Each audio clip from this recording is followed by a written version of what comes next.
మహర్షి జీవిత చరిత్ర చిత్రములతో పార్ట్ 3. మహర్షిని దర్శించక ముందే కావ్యకంఠుల వారికి అనేక మంది శిష్యులు ఉన్నారు. అందుచేత అతను భగవాన్ను దర్శించిన తర్వాత భగవాన్ దర్శనార్థమై వచ్చే వారి సంఖ్య మరింత పెరిగెను. మహర్షిని చూడవచ్చిన వారు 1000 ప్రశ్నలు కష్టంగా ఉన్నను భగవాన్ తమ అనుభవంను బట్టి పరమార్థమును తెలియజేశారు. వాటిలో ముఖ్యమైన సంభాషణములను శ్రీ కావ్యకంఠులు సంస్కృత శ్లోక రూపంలో రచించి రమణ గీత అన్న పేరుతో ప్రకటించారు. అందులోని విషయములలో హృదయ విద్య ఒకటి.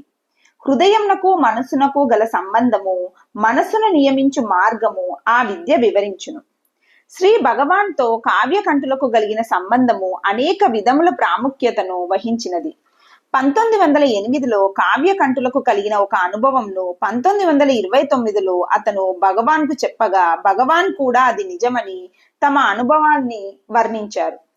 కొన్ని సంవత్సరముల క్రిందట ఒకనాడు నేను పడుకొని ఉన్నాను. సమాధిలో ఆకస్మికంగా నా శరీరం పైకి వెళ్ళుచున్నట్లు కనిపించింది.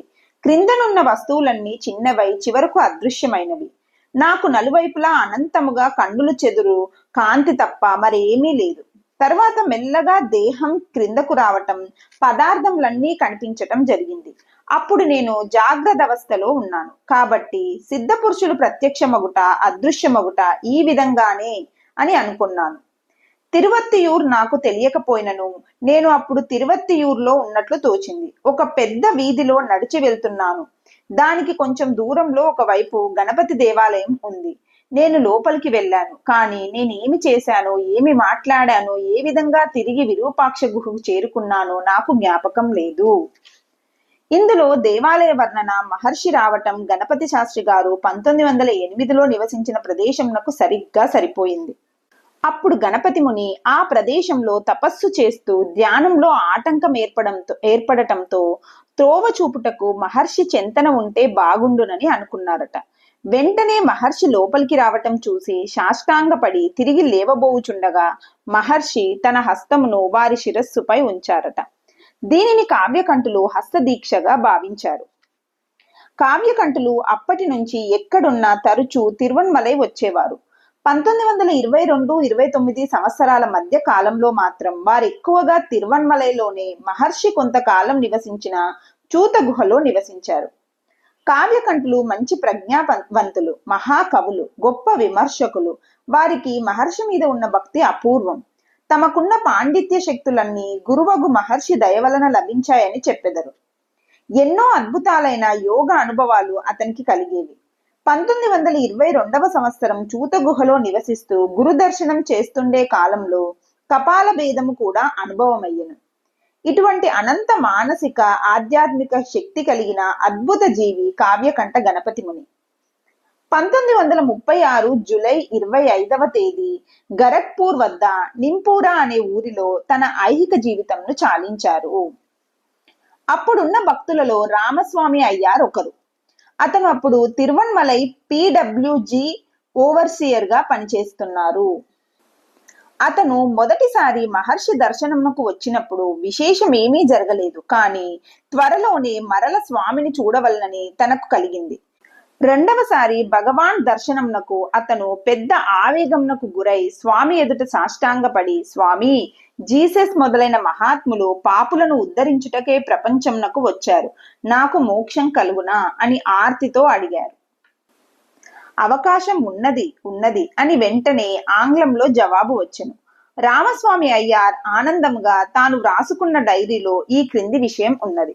నేను మొదటి నుండి అజీర్ణ రోగంతో బాధపడేవాడిని. ఏది తిన్నా జీర్ణమయ్యేది కాదు. కంటికి నిద్ర కూడా దూరమైంది. నేను దిగులుగా ఉండటంతో స్వామి కారణం అడిగారు. నా ఆరోగ్యం గురించి తెలియజేశాను. అంతే.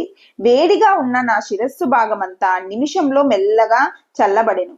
ఆ రోజు సౌమ్యనామ సంవత్సరం ఆడి మాసం 18వ రోజు. ఒక ఆమె విందు చేయుటకు పలహారంను తీసుకొని వచ్చెను. అప్పుడు అజీర్ణ రోగం చేత నేను గంజిని మాత్రమే త్రాగేవాడిని. చాలా మంది నన్ను కూడా విందులో పాల్గొనమని పిలిచారు. కానీ నాకు జీర్ణం కాదని నిరాకరించాను. స్వామి బలవంతముపై ఆ రుచికర పదార్థములను కడుపు నిండా పూజించాను. ఆశ్చర్యకరంగా ఆ రాత్రి గాఢ నిద్ర పట్టింది. స్వామికి సంపూర్ణ శరణాగతి చెందుటకు ఈ అనుభవం నాకెంతో సహకరించింది. అంతవరకు స్వామి వద్దకు నేను వెళ్ళుటకు ఇష్టపడిన నా బంధువులు నా రోగం నయమగుట చూసి భోజనంనకు స్వామి వద్దకే పంపుట ప్రారంభించారు. హెచ్ఎంఆల్ అనే భక్తురాలి అనుభవాలు ఎంతో అద్భుతమైనవి. ఆమె తన భర్తను, 2 బిడ్డలను వెంటనే పోగొట్టుకొని అత్యంత దీనావస్థలో స్వామి వద్దకు వచ్చెను.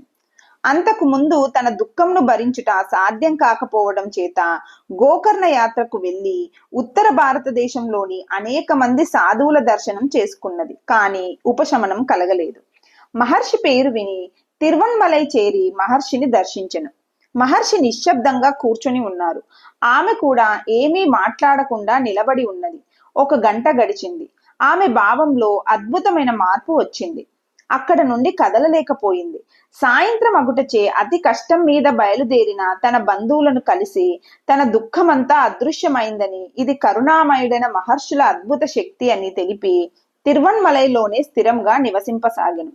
అప్పటి నుండి స్వామివారికి ముందుగా ఆహారం సమర్పించిన తర్వాతనే తాను తినేది. తన ధనమునంతా మహర్షి సేవకై వినియోగించెను. మహర్షి గుహలో ఉన్న కాలమంతా ఆమె గృహం భక్తులందరికీ సత్రమై విలసిల్లెను.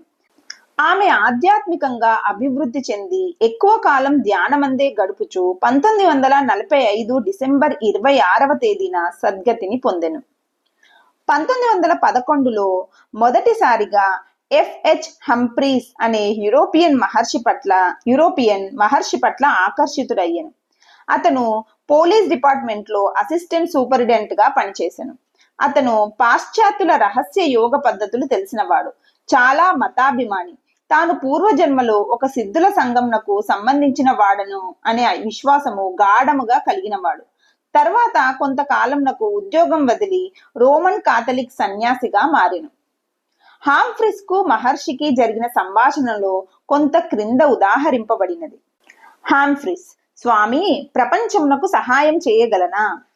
మహర్షి: నీవు నీకు సహాయం చేసుకొన్నచో అదే ప్రపంచమునకు చేయు సహాయం. హాంఫ్రీస్: లోకమునకు సహాయపడవలనని నా కోరిక, నేను తోడ్పడగలనా? మహర్షి: నీకు నీవు తోడ్పడగలిగినచో తప్పక ప్రపంచమునకు సహాయం చేయగలవు. నీవు ప్రపంచంలో ఉన్నావు. నీవే ప్రపంచం. ప్రపంచమునకు నీకు భేదం లేదు. నీకు ప్రపంచమునకు భేదం లేదు. నీకంటే ప్రపంచం వేరు కాదు. హాంఫ్రీస్: పూర్వం కృష్ణుడు, జీసస్ చేసినట్లు అమానుష కృత్యములను నేను కూడా చేయగలనా?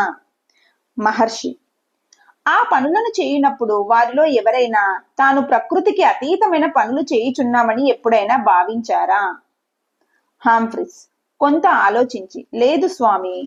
తర్వాత విచిత్రమైన సిద్ధులను కలగజేయు తంత్రముల మీద మనసును ఉంచక శరణాగతి తత్వముచే పరమార్థంను పొందే ప్రయత్నం మీద మనసు ఉంచమని భగవాన్ హాంఫ్రీస్నకు నచ్చజెప్పారు. తల్లి మొదటిసారి తిరువణ్మలై వచ్చినప్పుడు తల్లి కొడుకుల సంబంధం ఎప్పుడో పోయిందని మహర్షి స్పష్టం చేసినప్పటికీ ఆమె మాత్రం తిరువణ్మలై తరచూ రావటం మానలేదు. 1914లో ఆమె వచ్చినప్పుడు 2-3 వారములు జబ్బుపడి చాలా బాధపడిను. అప్పుడు మహర్షి విరూపాక్ష గుహలో ఉంటున్నారు. జబ్బుపడ్డ తల్లికి మహర్షి స్వయంగా ఎంతో జాగ్రత్తగా సేవ చేశారు. వ్యాధి నయం కాగానే ఆమె మధురకు వెళ్ళింది. కానీ అక్కడ ఉండలేక త్వరలోనే తిరిగి వచ్చింది. 1900 సంవత్సరంలో ఆమె పెద్ద కొడుకు, మరికొన్ని రోజుల తర్వాత ఆమె మరిది మరణించుటచే సంసారమునకు దారిద్ర్యము ప్రాప్తించెను. 1915లో ఆఖరి కుమారుడు నాగసుందరం భార్య ఒక పసిపాపను వదిలి తాను కూడా మరణించెను. అటువంటి దుఃఖ పరిస్థితుల్లో 1916లో అమ్మ మహర్షి వద్దకు శాశ్వతంగా ఉండుటకు వచ్చెను.